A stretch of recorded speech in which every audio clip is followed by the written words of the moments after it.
Madame, Monsieur, bonsoir, bienvenue dans ce journal à la une de l'actualité ce soir. Ouverture ce vendredi du premier sommet Arabie Saoudite-Afrique. Le président de la République, Alassane Ouattara, est à Riyad. Pour cette conférence, le chef de l'État invité de Sa Majesté le roi Salman. La rencontre vise à renforcer le partenariat et les échanges commerciaux entre le royaume et le continent africain. Le Premier ministre tchèque a achevé ce vendredi à Abidjan sa visite de travail de près d'une semaine en Afrique subsaharienne. Avant de quitter la Côte d'Ivoire, le vice-président de la République l'a reçu avec la forte délégation d'hommes d'affaires qui l'accompagnent. Ils ont parlé des opportunités d'affaires dans différents secteurs de l'économie ivoirienne. Des groupes de chercheurs africains ont fait des découvertes qui impactent la vie des populations en Côte d'Ivoire et au Bénin. Certains ont trouvé un antipaludéen naturel et autres médicaments à base de plantes locales. Au Togo, il est possible d'exploiter le bois de veine après 18 années au lieu de 40. La recherche dans la santé et l'environnement, le dossier Vidici à suivre dans ce journal. Et puis au Mali, Kidal sur le qui-vive, cette ville du Nord est le fief des rebelles du cadre stratégique permanent. L'armée malienne veut investir le camp militaire que la MINUSMA a quitté. Elle a procédé à des tirs de drone sur la ville. Le président de la République, Alassane Ouattara, est à Riyad. Il a pris part ce vendredi au premier sommet Arabie Saoudite-Afrique au Centre international Roi Abdelaziz, une rencontre pour intensifier la coopération avec les États africains. Awa Touré. Le Royaume d'Arabie Saoudite et les États africains décidés à unir leur destin. D'où le sens de ce premier sommet Arabie Saoudite-Afrique ouvert ce vendredi à Riyad. Autour du souverain de l'État berceau de l'islam, le roi Salman Abdelaziz Al Saoud, plusieurs chefs d'État africains, au rang desquels le président de la République, Alassane Ouattara, qui loue l'opportunité d'une telle rencontre. Je voudrais avant tout propos exprimer ma profonde gratitude aux serviteurs des deux saintes mosquées, le roi Salman Ben Abdelaziz Al Saoud, à son Altesse royale, le prince héritier, président du Conseil des ministres ainsi qu'au gouvernement et au peuple saoudien pour l'accueil chaleureux et toutes les marques d'attention dont ma délégation et moi-même sommes l'objet depuis notre arrivée dans votre beau pays. Majesté, Excellences, Mesdames et Messieurs, je salue la tenue de ce premier sommet Arabie Saoudite-Afrique qui consacre l'engagement constant depuis plusieurs décennies du Royaume d'Arabie Saoudite en faveur du développement de l'Afrique. Notre rencontre nous permettra de renforcer le partenariat entre l'Arabie Saoudite et les États africains et d'évoquer les défis mondiaux du moment. À cet égard, je voudrais, en ma qualité de champion du suivi de l'agenda 2063 de l'Union africaine, remercier les plus hautes autorités saoudiennes pour leur soutien décisif qui a permis l'entrée de l'Afrique au G20. Dans ce contexte, je voudrais encourager le gouvernement saoudien à financer à travers le Fonds saoudien pour le développement les projets structurants de l'agenda 2063. En effet, l'Afrique offre d'importantes opportunités d'investissement dans les domaines prioritaires de ce sommet que sont l'agriculture, l'éducation, la santé et l'action humanitaire.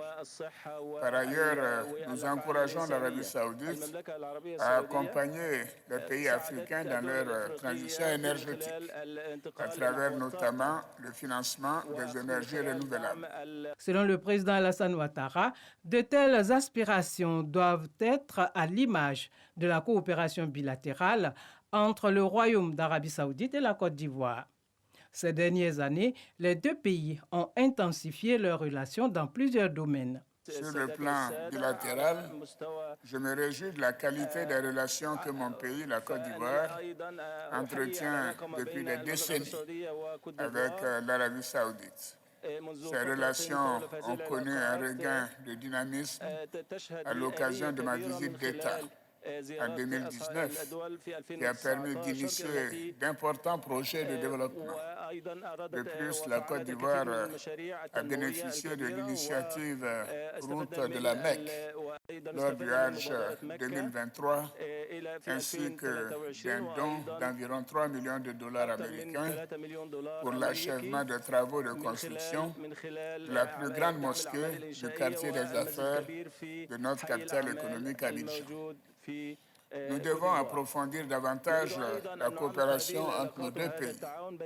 J'invite donc les investisseurs saoudiens à saisir les opportunités d'affaires qu'offre le Programme national de développement 2021-2025, notamment les projets de transformation du cacao et de l'anacarde. Depuis cette tribune, le chef de l'État appelle à une résolution rapide du conflit entre Israël et le Hamas.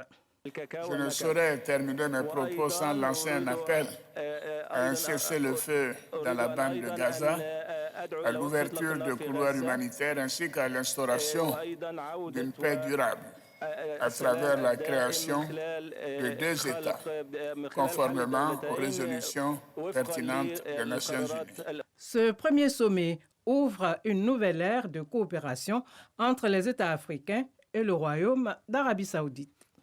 En marge du sommet là-bas à Riyad, le président de la République, Alassane Ouattara, a reçu le président de la transition au Gabon, Brice Oligui Nguema. Ils ont parlé de coopération. Les détails avec Awa Touré. Le président de la transition gabonaise, Brice Oligui Nguema, en marge du sommet Arabie Saoudite-Afrique, est venu faire ses civilités au président de la République, Alassane Ouattara, et bénéficier de ses conseils afin de mener à bien la transition au Gabon. Le président Ouattara étant un ami de longue date du Gabon, et aussi de par l'amitié que nos anciens chefs d'État, Feu Omar Bongo Ondimba et Feu Houphouët-Boigny, ont toujours eu cette considération entre eux. Donc nous avons bénéficié de ces conseils, comment mener à bien cette transition et comment nous aider. Nous comptons également sur le soutien du président Ouattara, qui est un grand frère et qui est un ami du Gabon de longue date, afin qu'il puisse peser également de son poids, notamment sur la scène internationale, pour que le Gabon soit apaisé des sanctions. Le Gabon est entré dans une phase de transition suite au scrutin présidentiel du 30 août 2023. Et ici à Abidjan, le vice-président de la République s'est entretenu avec le Premier ministre de la République tchèque, Petr Fiala, a achevé ce vendredi à Abidjan sa visite de travail de près d'une semaine en Afrique subsaharienne. Il était accompagné d'une forte délégation d'hommes d'affaires, le renforcement de la coopération et surtout la prospection des opportunités en Côte d'Ivoire sont entre autres les questions abordées au cours de la rencontre. Le Premier ministre tchèque était aussi à la primature. Robert Begré-Mombé a reçu ce vendredi son homologue tchèque. La République tchèque se dit engagée à partager avec la Côte d'Ivoire son expertise dans les secteurs de la santé, de l'agriculture et de l'énergie.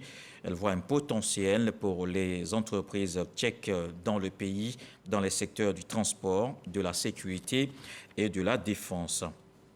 Le Premier ministre tchèque était à un business forum ivoiro-tchèque. Les autorités ivoiriennes ont présenté les opportunités d'investissement à la douzaine d'hommes d'affaires. Les deux pays veulent accroître le volume de leurs échanges économiques. On en parle avec Dangui Dangui. Dans bien des domaines, notamment dans l'agriculture, l'industrie, la recherche scientifique et la santé, la volonté croisée des autorités ivoiriennes et tchèques de travailler ensemble pour augmenter le volume des échanges économiques entre les deux pays s'est matérialisée.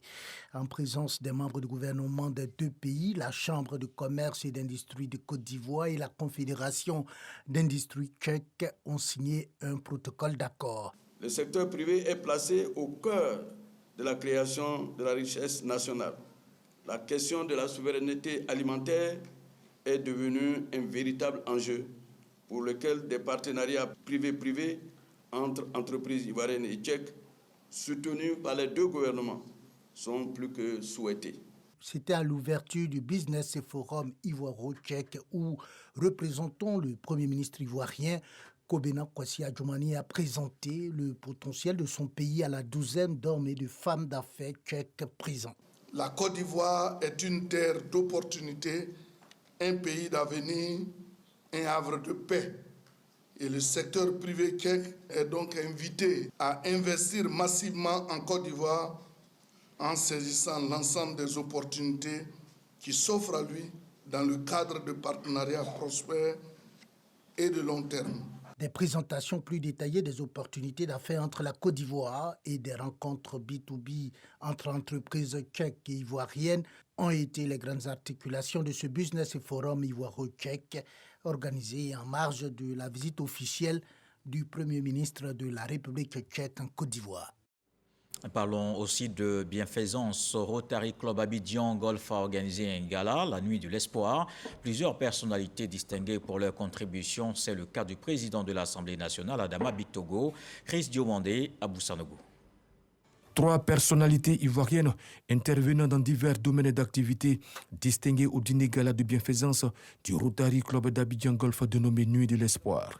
Il s'agit de Nyabayao, cadre commercial dans une boîte de la place, reconnu pour son abnégation au travail. Docteur Roselyne Sommet, connue dans le domaine de la santé. Femme et dévouée dans son métier de pédiatre au CHU de Treichville.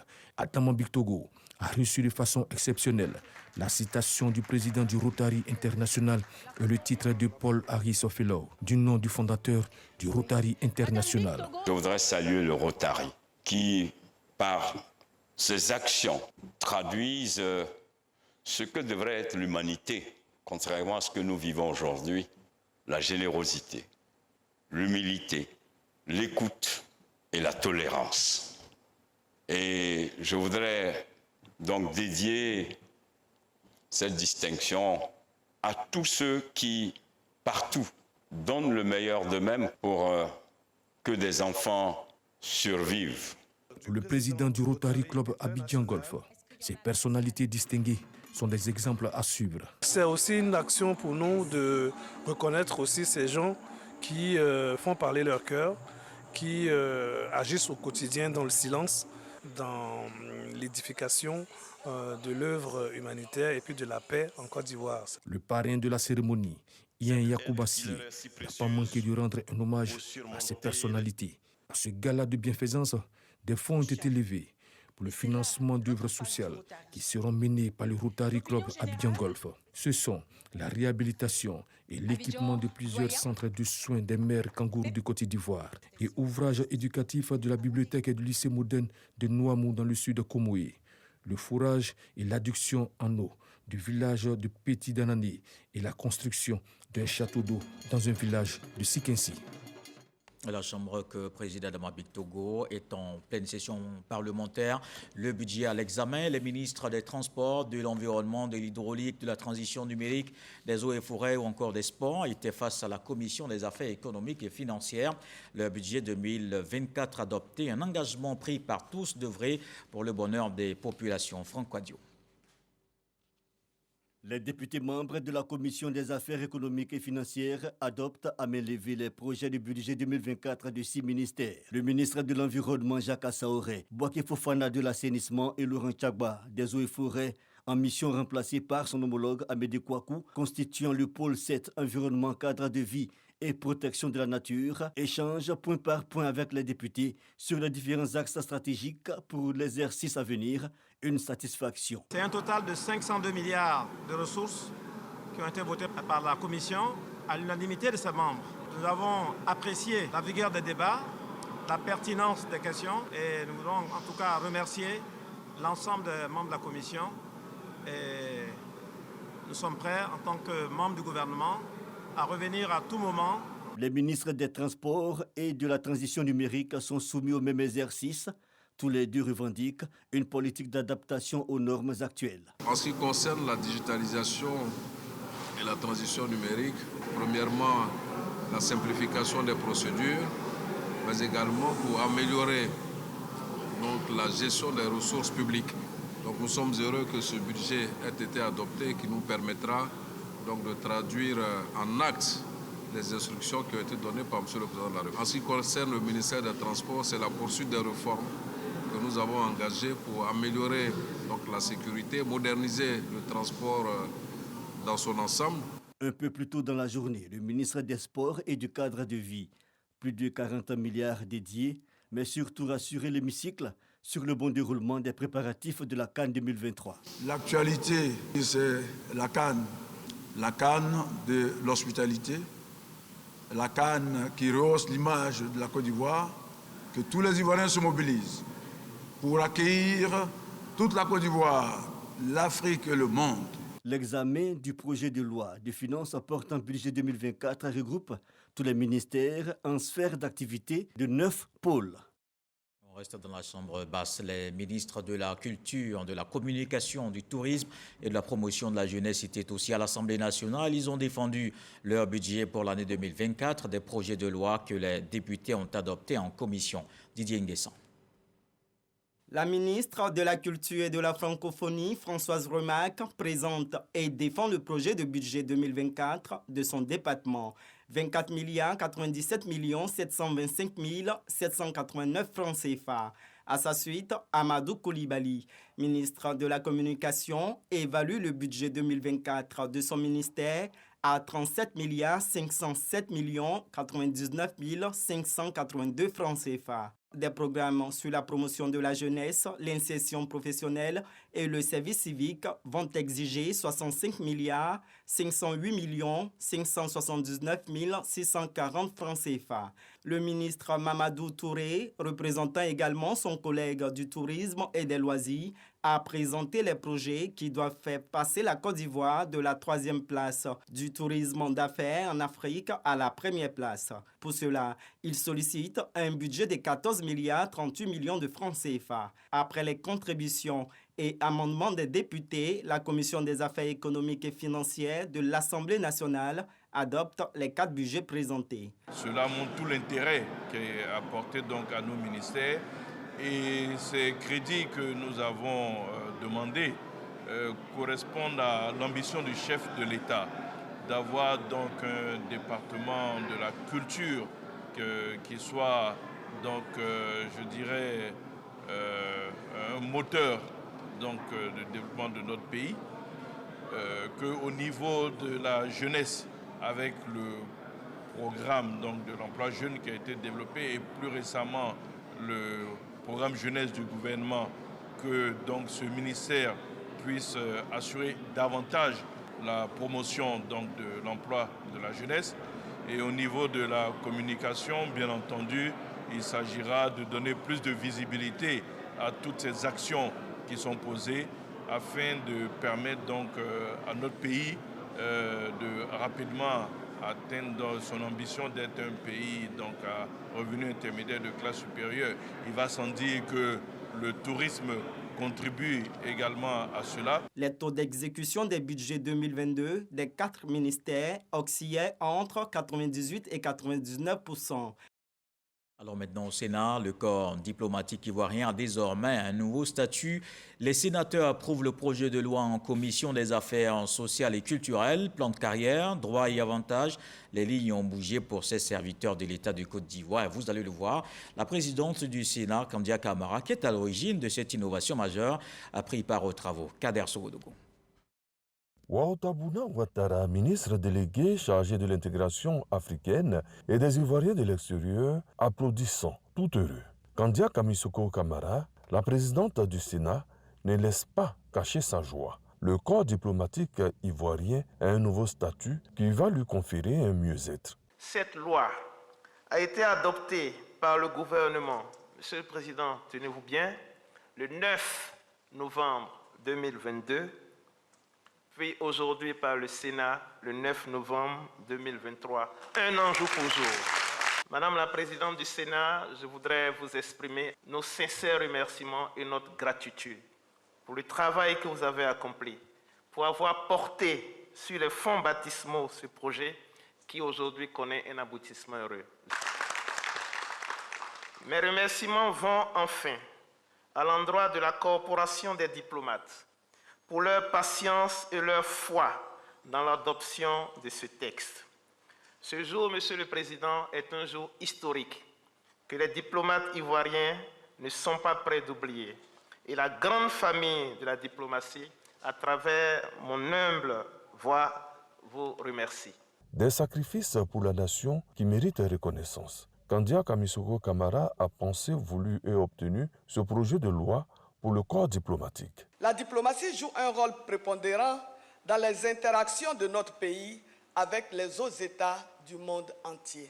Dans ce jeu d'intérêts souvent divergents, la diplomatie veille à la préservation des intérêts politiques, économiques, sociaux, sécuritaires ou même culturels de la Côte d'Ivoire. Il paraît évident dans ce contexte que la situation des acteurs qui ont en charge la mise en œuvre de la politique étrangère de notre pays fasse l'objet d'une législation qui améliore leur profil de carrière et prend en compte les spécificités liées à leur mission. Plan de carrière, octroi de nouvelles indemnités, mise à la disposition du ministère des Affaires étrangères du fonctionnaire en activité dans une autre administration pour suivre son conjoint, membre du corps diplomatique affecté à l'étranger, etc. Il est bon de savoir que la Commission des affaires sociales et culturelles, présidée par le sénateur Michel Benoît Kofi, a voté le texte à l'unanimité. La ministre d'État, ministre de la fonction publique, a rencontré les directeurs des ressources humaines des différents ministères. Anou Loto fait le point des agents affectés des concours 2019, 2020 et 2021. Il ressort que 96% sont actuellement en service. Les gestionnaires ont aussi reçu des documents de cadrage sur la formation continue. Grâce Kando. 0 admis au concours administratif non affecté. Une volonté affichée par la ministre d'État, ministre de la fonction publique et de la modernisation de l'administration. Sur les 4252 nouveaux fonctionnaires non affectés issus des concours administratifs 2019, 2020, 2021, plus de la majorité a été absorbée. C'est ce qui ressort de la rencontre semestrielle entre les directeurs des ressources humaines et le ministère d'État, ministère de la fonction publique et de la modernisation de l'administration. Beaucoup d'efforts ont été faits et aujourd'hui on a un taux d'absorption, donc de mise en service de 96%.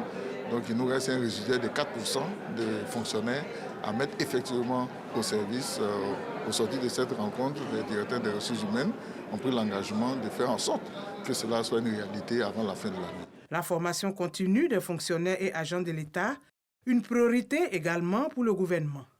Ces gestionnaires des ressources humaines de l'État reçoivent des documents de cadrage. C'est de présenter déjà ces documents à l'ensemble de nos services, notamment la sous-direction de la formation, et piloter avec donc cette sous-direction-là la présentation de ces documents à l'ensemble des fonctionnaires de nos départements ministériels. Les directeurs des ressources humaines au sein de leur ministère permettent à l'ensemble des fonctionnaires et agents de bénéficier de formations continues afin d'acquérir de nouvelles compétences utiles dans les différentes fonctions. Donc avec ce document, ça vient encore à point nommé bonifier déjà ce que nous avons déjà entamé. 3 principes devront guider les actions dans le domaine de la formation continue des fonctionnaires et agents de l'État. Rechercher la performance de l'action publique, accompagner le parcours professionnel des fonctionnaires et agents de l'État et optimiser leur carrière.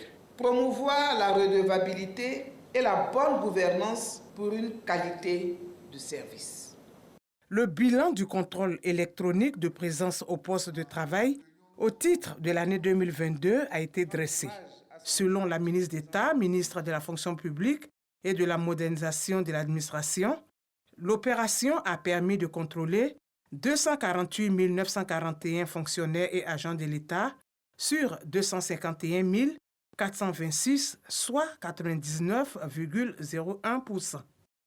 Le gouvernement poursuit aussi son programme Jeunesse, les jeunes au cœur du marché ivoirien de l'artisanat. Le ministre Mamadou Touré a animé un panel sur l'entrepreneuriat dans ce secteur. Il a présenté les opportunités pour les jeunes et surtout les mesures pour les accompagner. On voit le reportage de Serge Pacom, Didi Abdoulaye Koné.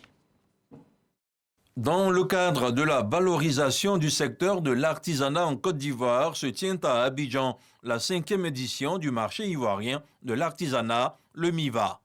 Un moment mis à profit par de nombreux exposants pour faire montre de leur savoir-faire et parmi eux figurent de nombreux diplômés. C'est dans cet univers que se bousculent des entrepreneurs, mais aussi des passionnés des métiers de l'artisanat. Diplômé d'un master en économie. En vrai, ce qui m'a dirigé vers l'artisanat, c'est ma passion. Voilà, c'est la passion pour d'abord le stylisme. Et moi, j'ai décidé de me démarquer un peu en utilisant le lin le lin qui est ma matière première sur lequel j'ai décidé d'ajouter de la broderie. Ce que j'ai appris à l'école aujourd'hui me sert tant bien que mal dans mon activité actuelle. Alors, j'ai un Master 2 en marketing et intelligence des affaires. J'ai découvert au fur et à mesure cette passion-là pour l'art africain. Et au fur et à mesure du travail, j'ai incorporé des écritures africaines que j'ai découvertes. Oui, je suis agent de voyage de formation et après ça, je me suis rendu compte que j'avais l'amour de l'entrepreneuriat. Je voudrais vraiment encourager un jeune qui est à la maison, qui est découragé. Il y a quelque chose qui est en toi que tu peux réveiller et ça peut devenir une entreprise. Comme pour renforcer la vision du chef de l'État, l'édition 2023 du MIVA fait la part belle à la jeunesse, d'où de nombreux panels pour réfléchir à la question de l'inclusion et du développement social. Ici, par exemple, c'est le ministre Mamadou Touré et Jacqueline Lydia Mikolo, ministre des Petites et Moyennes Entreprises et de l'Artisanat du Congo, qui prennent la parole. Les deux personnalités ont choisi de mettre en avant les politiques de valorisation et la formalisation du secteur de l'artisanat et la promotion de l'entrepreneuriat chez les jeunes. Ce panel nous a permis, avec ma collègue du Congo, d'explorer toutes les possibilités, les niches d'opportunités dans le domaine de l'artisanat. Vous savez, en Côte d'Ivoire, nous avons près de 245 corps de métiers. Et ce que nous disons, c'est que ce secteur constitue donc une opportunité donc de reconversion, de formation, d'insertion pour des jeunes. Au niveau de mon ministère, avec le programme PGDEC et autres initiatives de mon ministère, en 2 ans, c'est plus de 18 000 jeunes qui ont bénéficié de programmes donc, de formation avec la Chambre des métiers ou d'autres structures dans le domaine de l'artisanat. Dans cette année de la jeunesse, avec le programme Jeunes du gouvernement qui court sur la période 2023-2025, avec pour objectif d'insérer 1 500 000 jeunes, ce secteur constitue pour nous une opportunité. Une activité marquée par la signature d'un protocole d'accord entre l'agence Emploi Jeunes et la Chambre des métiers de Côte d'Ivoire.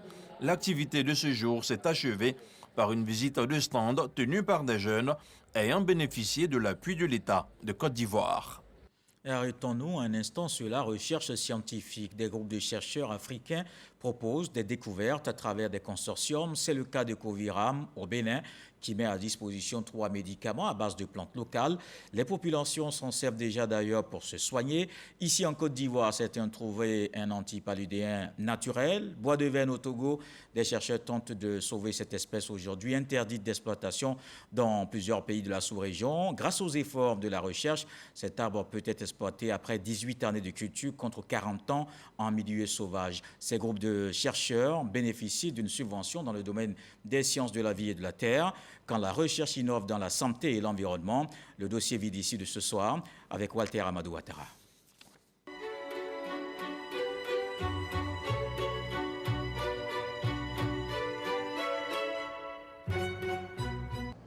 Cotonou, capitale du Bénin.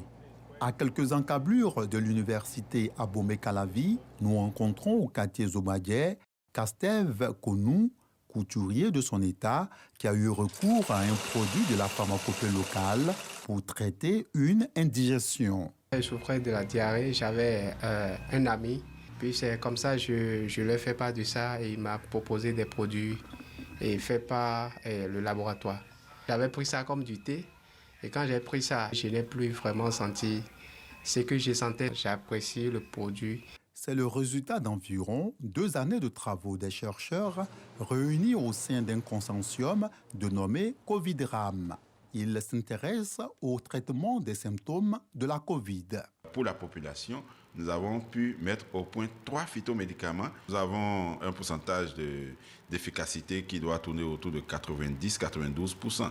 Relever les défis locaux dans plusieurs domaines tels que la santé et l'environnement demeurent des objectifs de ces chercheurs africains. Au Togo, découvrons ensemble cette équipe du laboratoire d'études forestières composée également de jeunes doctorants impliqués dans la maîtrise de la reproduction de l'arbre rosewood, communément appelé bois de veine. J'ai pu mener à bien une thèse et cette thèse elle a porté sur Pterocarpus erinaceus, notamment sur la propagation et la conservation de cette espèce au Togo. On a exploré l'aspect physiologique pour comprendre comment la plante se développe dans ces stades de jeunes plantules à partir de graines, mais également à partir de boutures. Les pépiniéristes Et même les exploitants forestiers avaient un engouement pour cette espèce.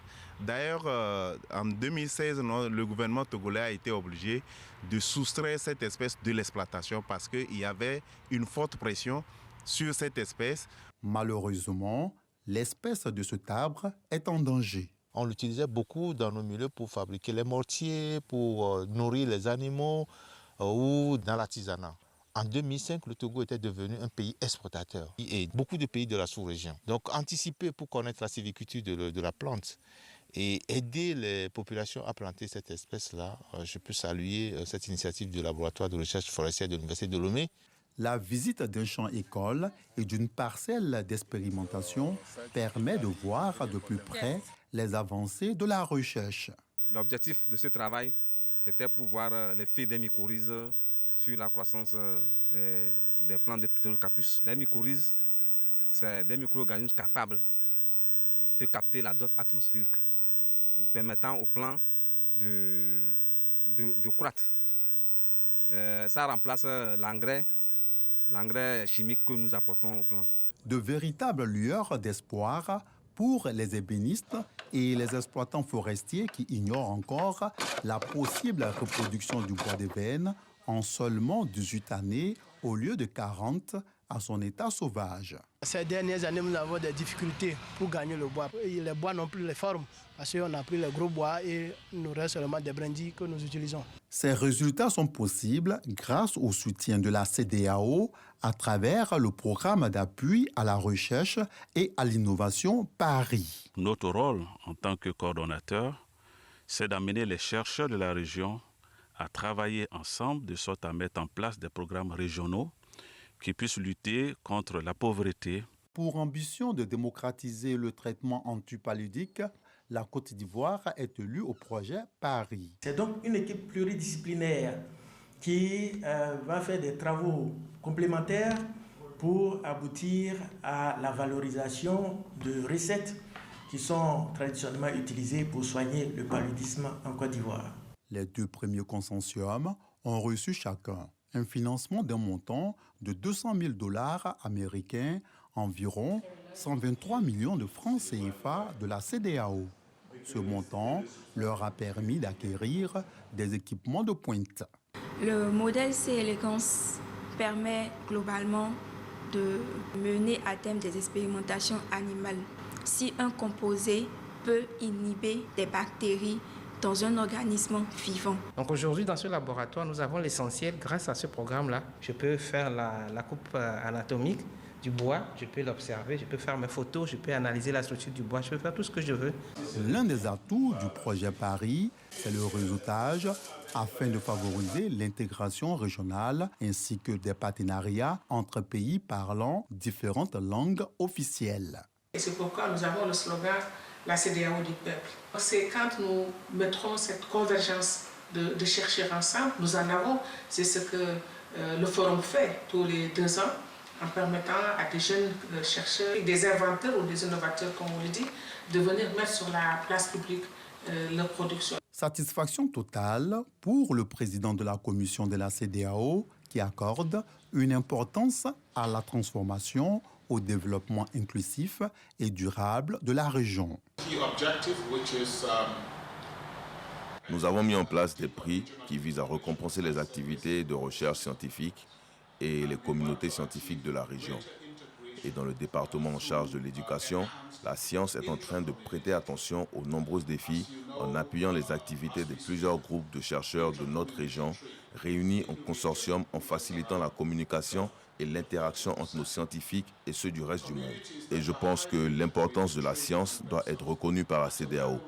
À partir de la pharmacopée et des innovations technologiques, issues des réflexions des chercheurs africains, le PARI entend mettre un accent sur le traitement de toute pandémie ou résoudre des difficultés qui minent le quotidien des populations de la zone communautaire. Quand la recherche innove dans la santé et l'environnement, c'était le dossier vide issu de ce soir avec Walter Amadou Ouattara. L'archevêque émérite de Korogo, Monseigneur Marie-Daniel Dadier, a été inhumé ce vendredi à la cathédrale Saint-Jean-Baptiste. Il est décédé à Paris le 2 octobre à l'âge de 71 ans. C'était en présence de la communauté catholique et plusieurs personnalités. La ministre d'État, Désiré Oloto, a exprimé la compassion du gouvernement. Dans le reste de l'actualité, au Mali, Kidal est sur le qui-vive. Cette ville du Nord est le fief des rebelles du cadre stratégique permanent. L'armée malienne veut investir le camp militaire que la MINUSMA a quitté le 31 octobre.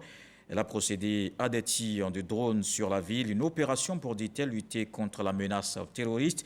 Les rebelles du CSP disent n'avoir enregistré aucune victime. Et puis en raison de la Ligue des champions féminines à 20h sur RTI 1 demain samedi et de dimanche 12 novembre 2023, le journal de 20h vous sera proposé à 19h samedi et dimanche, le journal de 20h proposé donc à 19h. Voilà qui m'a intervenu ce journal. Merci de l'avoir suivi au retour de l'actualité 23h. Ce soir, le sage nous apprend que quand l'éléphant décide de quitter le troupeau, il s'effraie lui-même. Dieu le voulant, on se retrouve demain.